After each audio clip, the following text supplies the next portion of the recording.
It's a WRAL weather alert day with more severe risks in the forecast. This as folks in Nash and Edgecombe County are rebuilding after an EF3 tornado ripped through their homes and businesses.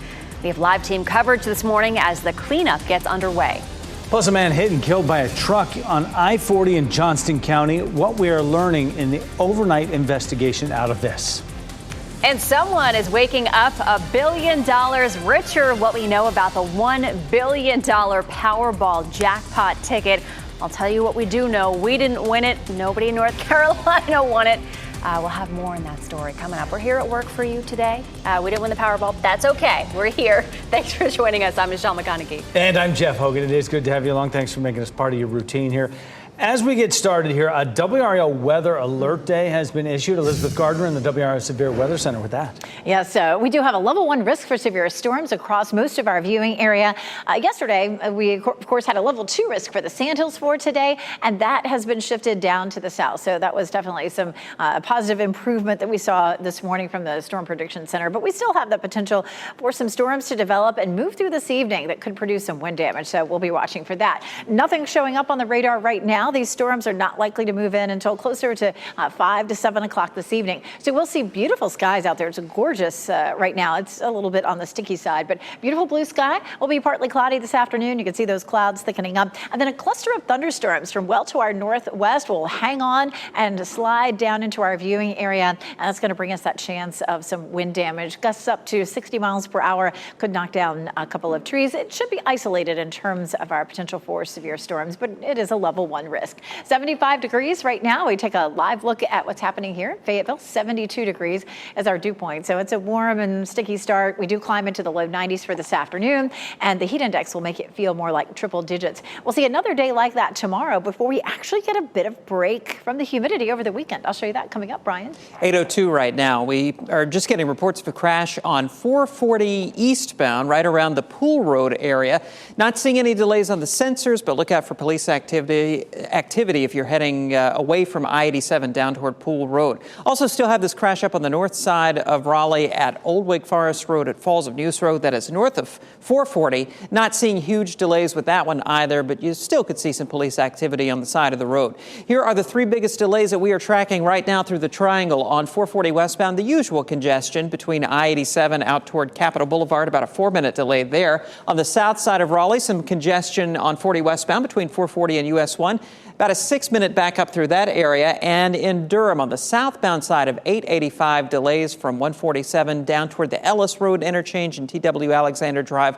Altogether, it's about a 5-minute backup. Looking pretty good, though, on those northbound lanes of 885 from I-40 up toward the 147 split. Your major approaches into Durham also holding up fairly well. A little bit of a slowdown, perhaps, on 40 westbound from Wade Avenue to 885, about a 2-minute delay there, and about a 2-minute slowdown out of Chapel Hill on 40 eastbound from 15501 out to 885. All right, thank you, Brian. Efforts are growing now to clean up in Nash and Edgecombe counties in the wake of that massive EF3 tornado. At least 16 people are hurt and dozens of homes and businesses are destroyed. So here's what we know right now. Law enforcement and government officials are working to get a better assessment of the damage. Nash County Public Schools do have summer classes resuming today and buses on the roads as well, but only at a few schools. And the big Pfizer plant in Rocky Mount, which is where you're looking right now, that was hit by the tornado, and it will be closed until further notice with weeks to months of repairs ahead. We have crews spread out across Nash and Edgecombe counties. Our team coverage continues with WRAL's Kelsey Coffey, who's in Dorchester this morning. Kelsey, it's a mess behind you. It is. This is a mobile home community that was destroyed during the tornado. This is on Town Hall Road in Dorchester, and I'm going to give you a timeline of how things happened with this tornado. So it seems like it started in the field that's across the street. You may be able to see that the tops of those trees are snapped off, and then it went through the road and ripped through this mobile home community that's on this side of the street. We've got more video to show you now of the aftermath of the tornado. Nash County Sheriff Keith Stone says He's seen the worst storm damage here in Dorches. Their mayor, Jackie Vick, tells WRAL at least 5 homes were destroyed here. I spoke with a woman who lives in this area, and she was taking pictures and assessing the damage for herself, and she describes the moment when that tornado was coming. She said more of her story coming up at 8:30. Kelsey Coffey, WRAL News, live in Dorches. We're glad they're okay as well. And our team coverage continues with Michael Grace in the WRAL Breaking News Tracker. He got a closer look this morning at the damage to the Pfizer plant in Rocky Mount. Yeah, we had a chance to speak with Nash County Sheriff Keith Stone, who says he's heard that 50,000 pallets of medicine were destroyed. I want to get you though to this footage from Sky 5 of what that damage looks like overhead, and you can just see how much is destroyed. A storage building along with a distribution building, 100 vehicles damaged, 75 hauling trucks damaged. Dominion Power was also on site. They say that large main power lines could take weeks to repair. Pfizer did release a statement saying, quote, "At this point, there are no reports of serious injuries. We are assessing the situation to determine the impact on production. Our thoughts are with our colleagues, our patients, and the community as we rebuild from this weather incident." But obviously a lot of questions for Pfizer as they assess this damage this morning, including how long their supply chain is going to be affected and how long parts of this plant are going to be shut down as they continue repairs. In Nash County, Michael Grace, WRAL News. And we'll have more coverage of the aftermath of this powerful storm throughout the morning. In 10 minutes, we hear from a man who got caught up in the tornado at a watermelon facility. Be sure you have the WRAL weather app loaded on your phone. It's the best way to make sure you're getting all the alerts for your area when severe weather like this threatens. Following breaking news this morning, a man is dead after being hit by a truck on I-40 in Johnston County. The crash happened around 11:30 last night near Benson. Authorities say the man was trying to get out of the way from a truck when he jumped into the path of another, and there's no word on why the man was in the road. Westbound lanes of the highway were closed for almost 2 hours. The driver of the truck that hit the man will not face charges. New this morning, police in Goldsboro are working to make arrests in 2 separate shootings. The second one happened as they were investigating the first one just down the street. Officers responded to a shot spotter alert on Rosewood Avenue just after 8 last night.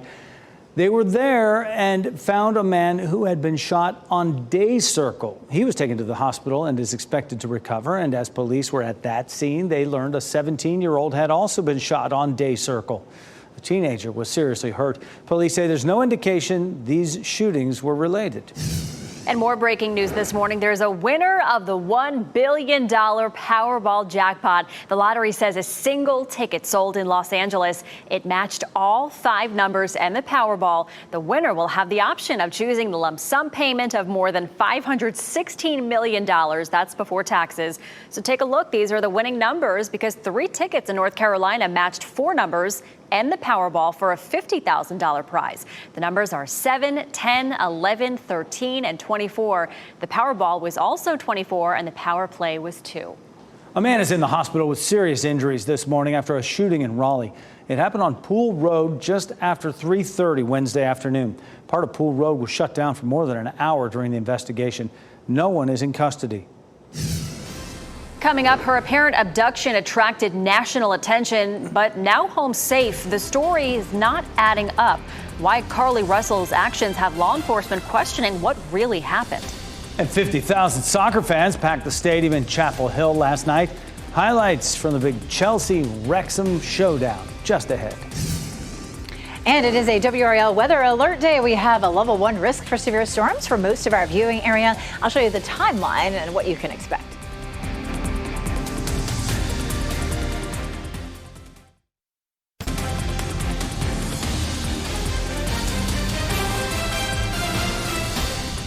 .812 at the time right now, and right now it is calm at the coast. Beaufort, as you take a live look from our WRAL Live Cam network, as you watch WRAL News, available on Hulu and the WRAL app on your TV or streaming device. Today's weather alert day from WRAL, and as we look at it, yesterday, Elizabeth, we had a lot of activity going on out there. Today should not look like that, but there's still some risks out there for folks. Yeah, so yesterday we had a little cell that developed west of Charlotte. It wasn't really doing much, of course, early in the morning, and then it approached Raleigh, and it was producing some heavy rain, and it moved east of Raleigh and moved into an area that was conducive for quick development, and it was the only thing out there, and of course developed into an EF3 tornado. Just incredible, long track tornadoes on the ground for at least 20 miles, so at least 20 minutes. So it was definitely rough for a lot of folks in Nash and Edgecombe counties. And the rest of the viewing area, last night we did end up with some potential flooding down in Fayetteville, down in Sampson County and Cumberland County. But a lot of folks didn't really have to deal with too much yesterday. Same thing today. We're going to see a cluster of thunderstorms that swings through. I shouldn't say same thing today. We're not likely to have a tornado today, but we're going to have some thunderstorms that swing through with the potential for maybe some isolated wind damage and the potential for some heavy rain. We're not expecting tornadoes out of this. But, anytime we have a strong storm, there's always that potential. Futurecast shows partly cloudy skies at lunchtime, and then it's going to be fairly late this evening when we start to see that cluster of thunderstorms. It's going to dive down from the Ohio Valley through West Virginia and potentially hold together through our area between 7 and 9 into the triangle, and then from, say, 10 to 11 through the I-95 corridor. By the time we get to that time of day, it's losing a lot of its energy from daytime heating, so we hope that it's going to settle down nicely as it moves on through. Goldsboro looking sunny. Look at that pretty view there in Fayetteville and Hay Street right in front of our newsroom. A beautiful blue sky in Apex and in Chapel Hill. This is about the prettiest sky I think we've seen all week. Of course, we had that hazy sunshine with that Canadian wildfire smoke. That could be an issue for us over the weekend. Here's what's going to happen. We're going to see a nice dip in the jet stream. That's going to draw in a nice drop in our temperature and in our humidity. But of course, it's going to be coming down from Canada, so we may turn a little hazier over the weekend. Tomorrow's high 95, and we'll still see a triple-digit heat index. But Saturday and Sunday, highs are in the upper 80s, and we'll have lower humidity. We do have a small chance of thunderstorms each day, about a 30% chance. Watching the tropics still. Dawn does not want to go away. It's still going to be probably another 3 or 4 days before it becomes a depression again. So winds at 50 miles per hour. It's going to make that turn north into the North Atlantic and eventually fizzle out, but that could be late Monday into Tuesday. Another system to watch here coming off the coast of Africa as we get into August. This is typically where our storms are coming from. We did see a number of those earlier in the season. This one doesn't look like it has a huge chance of developing, but we'll, of course, keep our eye on it. Again, we have that potential for some severe storms, a few isolated instances of wind damage possible later today. 91 degrees, high of 95. For tomorrow. Coming up in about half an hour, we're going to walk through the heat index, and I'll show you how that changes for the weekend. It looks like that'll stick with us for a while, Brian. All right, 8:15. Let's take a look at traffic. Picking up some delays on the south side of Durham on 40 eastbound, leaving 15501, heading back towards 751. Looks like there may be a crash or some sort of an incident out there. We're measuring between a 2 and 5 minute delay right now on 40 eastbound, heading out of Chapel Hill into South Durham. I'm watching the sensors out on 440 at Pool Road on that eastbound side of 440, heading away from the 87 interchange down toward Pool Road and the Sunnybrook Road Bridge. That's where that crash reportedly is. I'm not seeing any backups, but you still could see some police activity over on the side of the road. Our major routes heading into Raleigh are looking pretty good this morning. No delays right now coming in through Garner. Once you get into South Raleigh, it does slow down a little bit on 40 westbound between Lake Wheeler Road out toward Gorman Street, and then again from the Chapel Hill Road area out toward Wade Avenue. Also seeing a little bit of a backup coming in from Wake Forest on southbound Capitol Boulevard, about a 5 minute delay heading down toward Capitol and 540. Over in Nash County, with so many roads closed because of the tornado damage yesterday, need to let you know about Brake Road around North Halifax Road. It's still closed this morning, as is Browntown Road near Harrisontown Road and Green Hills Road near Hunter Hill Road. They're hoping to have all of these roads open by later this afternoon. And happening now in the WRAL Live Center, our first live look at the convenience store in Los Angeles where that winning $1 billion lottery ticket was sold. We checked the California Lottery website, and this is said to be the place, the Las Palmitas Mini Market in downtown Los Angeles. No doubt anyone who frequents this store checking their lottery tickets this morning.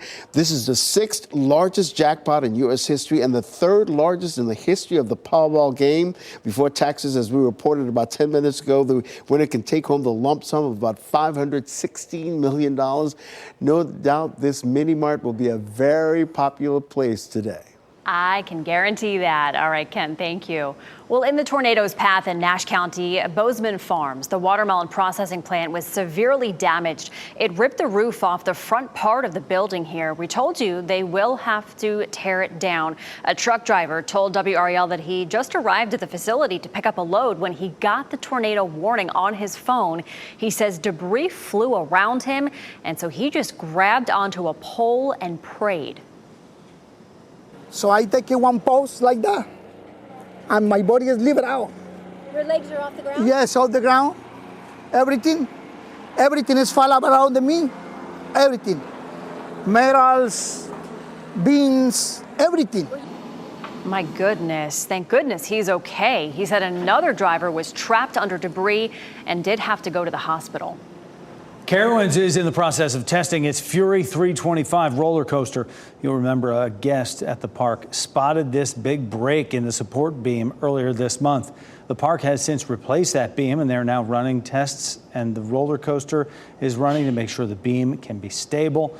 Carowinds has not said when the ride might reopen to the public. Grain exports from Ukraine help feed people in countries across Africa, Asia, and the Middle East. But ongoing Russian military attacks continue inflicting more damage to Ukraine's grain supplies, sparking new concerns now over global food shortages. Gary Baumgarten reports.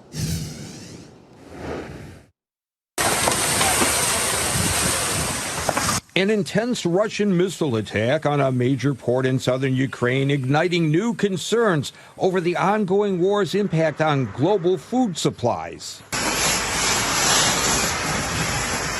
Russia's Wednesday barrage in Odessa severely damaged the Ukrainian port's grain and oil terminals, destroying roughly 60 tons of grain that was supposed to be shipped to Asia. It's a massive problem, with Ukraine one of the world's top producers and exporters of grain. This attack proves that their target is not only Ukraine and not only the lives of our people. The attack on Ukraine comes days after Russian President Vladimir Putin withdrew from the Black Sea Grain Initiative. The deal allowed Ukrainian grain shipments to continue safely heading to Africa, Asia, and the Middle East. Putin accusing Western countries of meddling in the deal, vowing it won't be restored unless Western nations meet Russian demands to increase its own food and fertilizer exports. No one was going to fulfill any obligations and agreements. U.S. officials condemning the attacks. There's no neutrality on using food as a weapon of war. The uncertain future of Ukrainian grain exports comes as a new UN report finds world hunger is on the rise, with 122 million more people around the globe facing hunger compared to 2019. And that was Gary Baumgarten reporting there.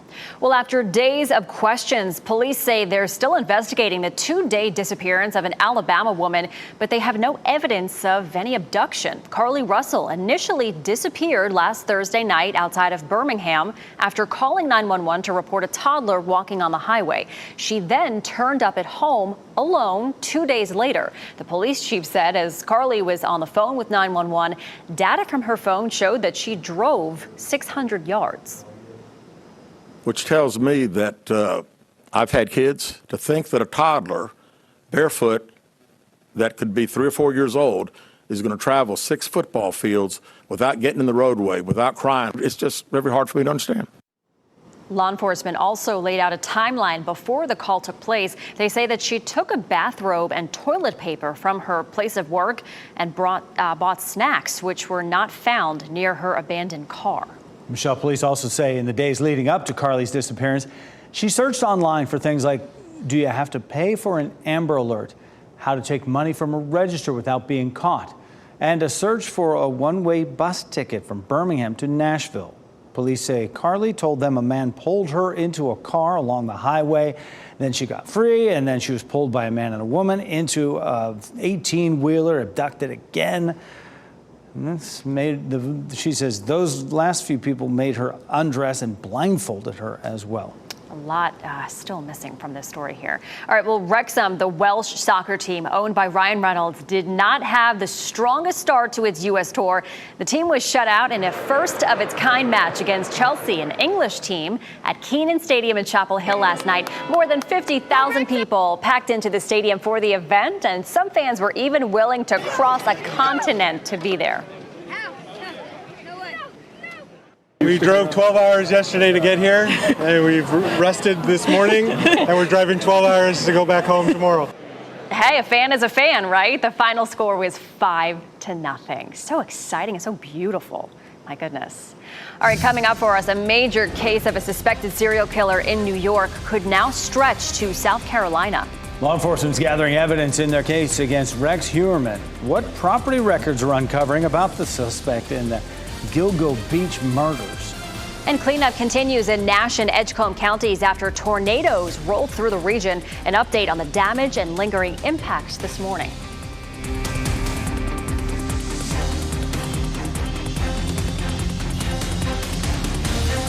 You get into your car, tune to WRAL News Plus on your radio, in Raleigh on 99.3 FM, in Durham 96.5 FM, and everywhere on 101.5 HD3.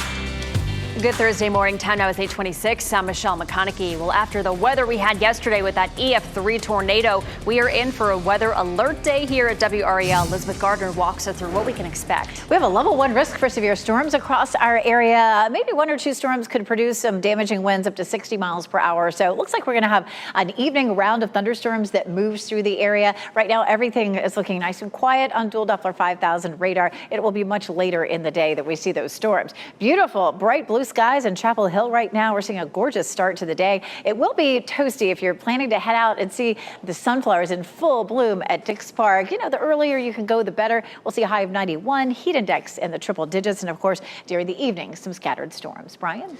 Elizabeth, watching a couple of crashes this morning. A minor crash reported on I-40 westbound right around South Saunders Street. Not seeing any big delays because of that. Also a minor crash on Wade Avenue right around Dixie Trail, just inside the Beltline there. Over on the east side of Raleigh, watch for a crash on 440 eastbound around the Pool Road interchange. We're not seeing any delays there, but just look out for some police activity on the side of the road. Measuring about a 3-minute delay on the south side of Raleigh on 40 westbound, and about a 1-minute slowdown between Wade Avenue and 540. Also look out for some backups in South Durham this morning. About a 4-minute delay on 40 eastbound from 15501 to 885. Michelle. All right, thanks, Brian. Cleanup is underway in Nash and Edgecombe counties after that EF3 tornado destroyed dozens of homes and businesses yesterday. 16 people were hurt. 2 of them have serious injuries.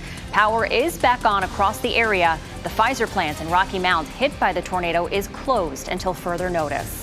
Up next on Fox 50, it's a WRAL Weather Alert Day. Elizabeth will let us know about the chance for any severe storms. And up next on Today, the top products to help you soak up the sun.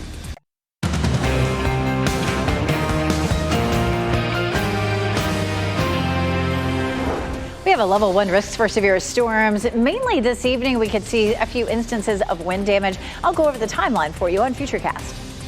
People in Nash and Edgecombe counties are cleaning up today after an EF3 tornado ripped through their area. We have team coverage of the aftermath of that tornado. Plus, someone is waking up $1 billion richer. What we know about that very lucky Powerball ticket.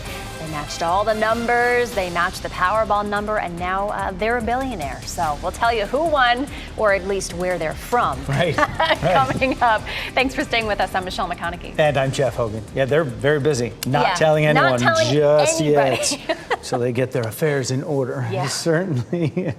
We are headed over to Nash County as we look at what is happening here with these efforts and what is happening with this weather alert day, coinciding with everything that happened yesterday. Elizabeth Gardner of WRAL Severe Weather Center.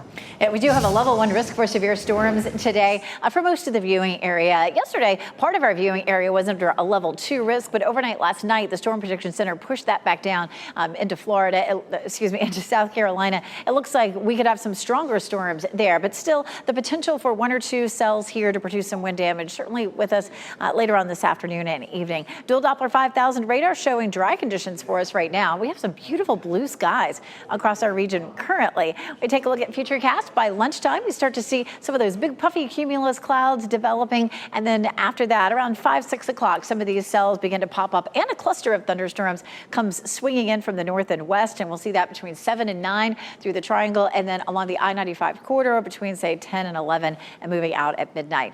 Beautiful blue skies here in Fayetteville, 75 degrees with a dew point of 72. So it's a warm, sticky start this morning. We do climb into the low 90s, which is close to normal for this time of year. But with all the humidity, it will feel like around 100 with the heat index. If you have outdoor plans, you want to begin to wrap those up by the evening hours. But download your WRAL weather app and set the alerts to let you know if we have severe thunderstorm warnings or tornado warnings. A lot of folks are out and about this time of year, and that can help to keep you safe.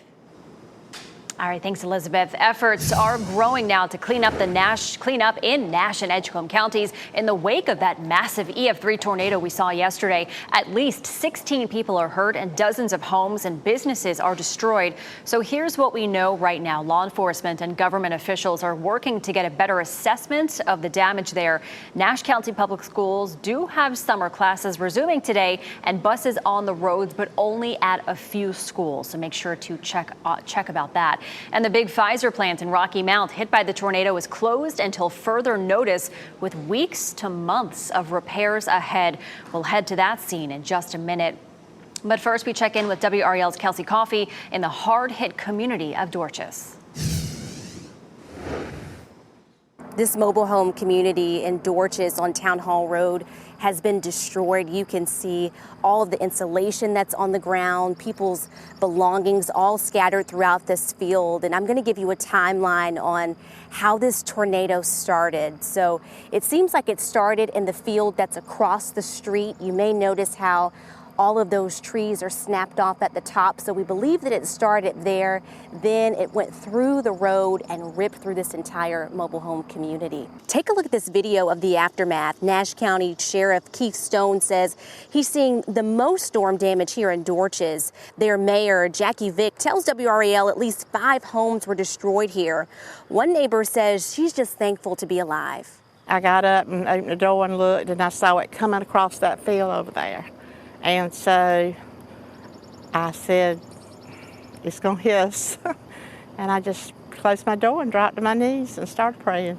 If you or someone you love has been impacted by yesterday's tornadoes, you've got a couple of places that you can go. Nash County Public Schools released a statement saying that families can get help at the Rocky Mount Senior Center and Red Oak Baptist Church. Kelsey Coffey, WRAL News in Dorchester. We want to continue our team coverage right now with Michael Grace in the WRAL Breaking News Tracker. He got a closer look this morning at the damage to that Pfizer plant in Rocky Mount. Yeah, we had a chance to speak with Nash County Sheriff Keith Stone, who says he's heard that 50,000 pallets of medicine were destroyed. I want to get you though to this footage from Sky 5 of what that damage looks like overhead, and you can just see how much is destroyed. A storage building along with a distribution building, 100 vehicles damaged, 75 hauling trucks damaged. Dominion Power was also on site. They say that large main power lines could take weeks to repair. Pfizer did release a statement saying, quote, at this point, there are no reports of serious injuries. We are assessing the situation to determine the impact on production. Our thoughts are with our colleagues, our patients, and the community as we rebuild from this weather incident. But obviously a lot of questions for Pfizer as they assess this damage this morning, including how long their supply chain is going to be affected and how long parts of this plant are going to be shut down as they continue repairs. In Nash County, Michael Grace, WRAL News. And happening right now in the WRAL Live Center, we'll get you these live pictures courtesy of Sky 5. over this watermelon facility in Nash County decimated by that tornado. This is at Bozeman Farms. We've been reporting on this since last night, earlier this morning, and now we're getting a first live look at the damage to that watermelon facility. We talked to a contractor who had just shown up here at this plant to pick up a load when he said that tornado just struck. We're told the company will absolutely have to tear this entire building down and start from scratch. Again, if you're just walking into the room, you're looking at Nash County, the Bozeman Farms. This is a watermelon facility that was just decimated by that EF3 tornado. And just a short time ago, the Nash County Sheriff's Office put out a warning encouraging residents to be aware of scammers during this time as they're trying to clean up. This is the time, Sheriff Stoughton says, that scammers come out of the woodwork. So make sure you call your insurance agent and you're working with licensed and insured contractors as you get ready to rebuild, as we look at this damage here from Bozeman Farms. Sad but true reality there, Ken, with the scams. Be sure that you have the WRAL weather app loaded on your phone. This is the best way to make sure you get the alerts for your area when severe weather like this threatens. And we're following some breaking news this morning. A man is dead after being hit by a truck on I-40 in Johnston County. The crash happened around 11:30 last night near Benson. Authorities say the man was trying to get out of the way of one truck when he stepped into the path of another. There's no word on why that man was in the road. Westbound lanes of the highway were closed for about 2 hours while authorities investigated. The driver of the truck that hit the man will not face charges. New this morning, police in Goldsboro are working to make arrests in 2 separate shootings. The second one happened as they were investigating the first one just down the street. Officers responded to a shot spotter alert on Rosewood Avenue just after 8 last night. They later found a man who had been shot on Day Circle. He was taken to the hospital and is expected to recover. And as police were at that scene, they learned a 17-year-old had been shot, also on Day Circle. The teenager was seriously hurt. Police say there's no indication these shootings are connected. A teacher from West Pine Middle School is in jail this morning after being arrested for sex crimes. That's according to the Moore County Sheriff's Office. This man, 64-year-old Albert Lee, is charged with 2 counts of taking indecent liberties with a student and 2 counts of sexual battery. He's being held in the Moore County Detention Center under a $175,000 bond. And breaking news this morning, there's a winner in the $1 billion Powerball jackpot. It's finally there. The lottery says a single ticket sold in Los Angeles matched all 5 of those numbers and the Powerball. The winner will have the option of choosing the lump sum payment. It's more than $516 million before taxes. Take a look at the winning numbers here because 3 tickets in North Carolina matched 4 of the numbers and the Powerball for a $50,000 prize. The numbers are 7, 10, 11, 13, and 24, and the Powerball is 24. Power play is 2. The Durham Police Department is upping its efforts to bring in new officers. The department will host another hiring event tonight. It's happening from 6 to 7 p.m. at DPD headquarters on East Main Street. There's also a virtual event. Durham Police have been holding these job fairs twice a month. Last month, a group of officers told City Council they're having to deal with the continued staffing shortages, and they are calling for higher pay. Coming up, a local youth pastor was outside yesterday when he captured video of that EF3 tornado. Why he's now saying, do what he says, not what he does. Plus, there's a shift in the time Americans are waking up. The trends from meal times to movie show times that are proving we're all becoming early birds. And you're taking a live look at Chapel Hill this morning. Beautiful blue skies, but today is a WRAL weather alert day. Elizabeth Gardner will fill us in on today's level 1 risk for severe storms.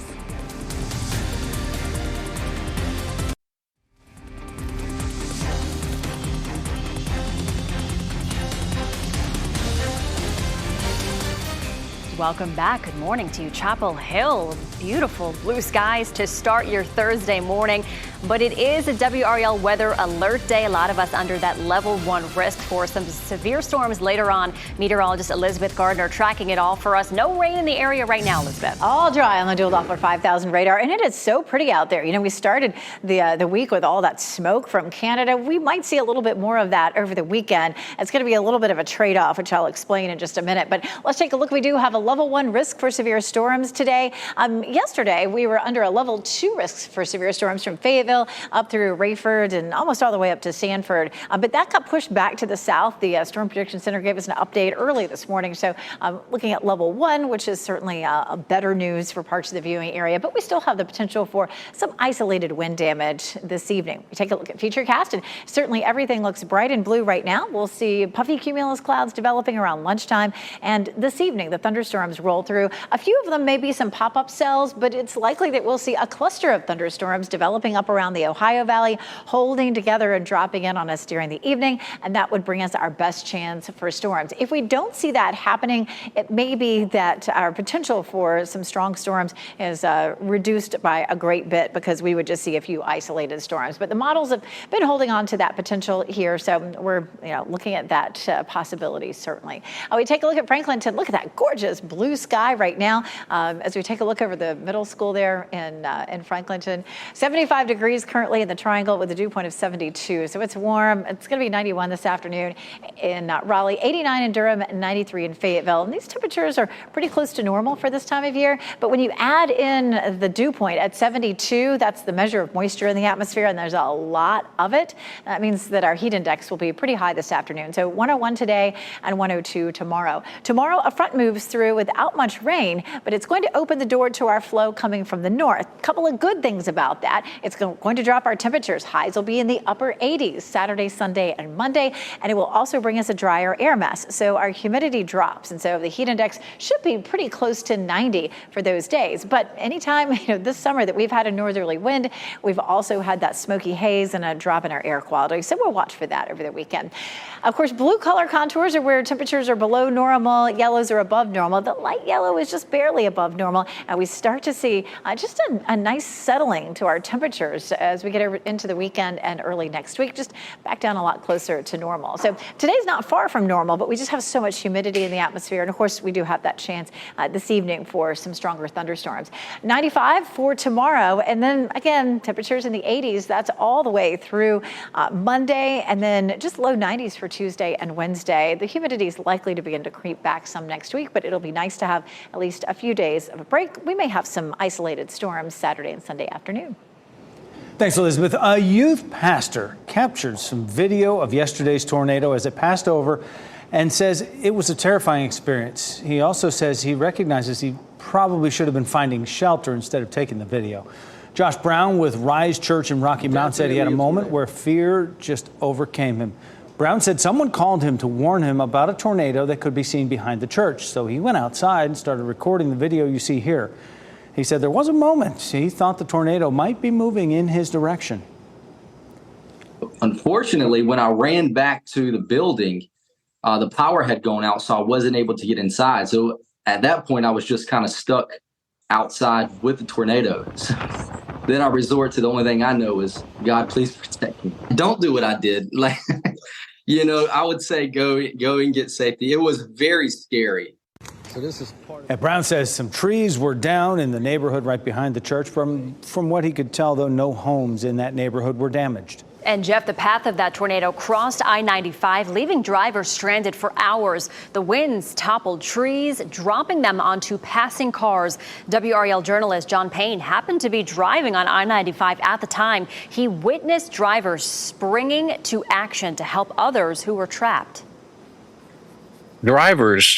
A number of drivers got out of their vehicles, truck drivers and car drivers, travelers, jumped out of their vehicles and ran up to the trees. And one man pulled a chainsaw out and went to cutting limbs and trees, and people just started pulling debris off the roadway. Neighbors helping neighbors. You love to see it. I-95 was closed in both directions for about 2 hours while crews worked to clear all that debris.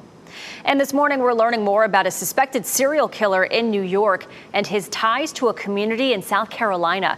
The Chester County Sheriff's Office says they've been gathering evidence on Gilgo Beach murder suspect Rex Heuermann since before his arrest on Thursday. Property tax records show Heuermann owns 4 large pieces of land in the county. Heuermann is already charged in 3 murders and could soon be linked to a 4th. The victims, known as the Gilgo 4, were found in 2010 along the South Shore on Long Island. Investigators say DNA linked Heuermann to the victims. The University of Vermont just fired its head coach of the men's hockey team over accusations he sent inappropriate texts to a student. Todd Woodcroft lost his job after a 4-month investigation by the school's Office of Affirmative Action and Equal Opportunity. The university hasn't released specifics, but says Woodcroft sent repeated texts to the student. The assistant hockey coach will serve as interim coach for the rest of the season. The ongoing writers and actors strike is taking some of the shine out of this year's San Diego Comic-Con. Several major studios are downsizing their participation in this year's event, including Disney, HBO, and Netflix. Doesn't appear to be slowing down fans, though, who packed the exhibit hall for the preview night last night. Comic-Con runs through the weekend in San Diego. Keanu Reeves returns to the role of rock star. Kudos for Barbie and more. Ashley Dvorkin has a look at this in today's Hollywood Nation. We cannot hide from our ghosts. A haunting first look. Keanu rocks out and TV show honors in the Hollywood Nation. I know this school is rough, but we make do. The African American Film Critics Association named winners for its 5th annual AAFCA TV honors. Best TV comedy went to ABC's Abbott Elementary, with Best TV writing for Quinta Brunson. Best TV drama was Star Series P-Valley, and Shrinking's Jessica Williams won Breakout Star. A private luncheon celebration is set for August 27th, though the AAFCA noted it's closely monitoring ongoing strikes and will adjust the date if necessary. This is the best day ever. Ahead of its theatrical release, Barbie has earned the Critics' Choice Seal of Female Empowerment in Entertainment. The Sophie recognizes outstanding new films and television series that illuminate the female experience and perspective through authentically told female-driven stories. Dogstar is back. The rock band with actor Keanu Reeves on bass announced their first new album in 2 decades, Somewhere Between the Power Lines and Palm Trees, out October 6th, with their new single, Everything Turns Around, available now. The band's 25-plus city headlining summer tour starts August 10th. Tonight, we are all afraid. In today's First Looks, Detective Poirot investigates a murder mystery which begins at a seance in the trailer for A Haunting in Venice. The supernatural thriller is directed by and starring Kenneth Branagh. The cast includes Tina Fey and Michelle Yeoh. It's in theaters September 15th. That was Ashley Dvorkin reporting. McDonald's is paying up after a toddler was burned by hot chicken nuggets. A jury in Florida found the family was not properly warned about the possible dangers from the hot McNuggets while ordering in the drive-thru. A 4-year-old girl was burned and has scars from the incident. The family received $400,000 for pain and injuries and an additional $400,000 for future damages. Cumberland County schools are looking to add more child nutrition workers. The school system will hold a virtual hiring event today. This all comes after 3 days of in-person interviews. The school system is looking to hire assistant managers and food service assistants. You can contact the school system to register for a virtual interview. And also happening today, veterans can learn more about jobs that are available to them in the Triangle. There is a free job fair at the Town Bank Center at Carter Finley Stadium. It's happening from 11 to 3. It's open to all transitioning members of the military, as well as veterans, spouses, and dependents. America may be turning into a nation of early birds. A new report by the Wall Street Journal shows activities are starting earlier. The report says some theaters and movies are moving up show times, and some restaurants are closing earlier to accommodate people who want an earlier night in. Data from Yelp shows 10% of people who are going out to eat are now sitting down between 2 and 5 p.m., which is a 5% increase in that time frame from 2019. Dinner's at 5 o'clock at my house. I love it. I love Yeah. it. All right, Blink-182 drummer Travis Barker has an interesting name idea for his future son that he's having with Kourtney Kardashian. During an interview, the musician says that he's considering naming his future son Rocky 13. Barker said he likes the name because Rocky George played guitar for Suicidal Tendencies, and 13, that's just the greatest number of all times. I don't know. Some people will agree with that and some people won't, because to some, 13 is not lucky, right? I think it's perfect for them. Yeah, it's a celebrity baby name, Rocky 13. All right, we'll see. Before we go to break, here are your winning lottery numbers. We'll get another check on weather and traffic next.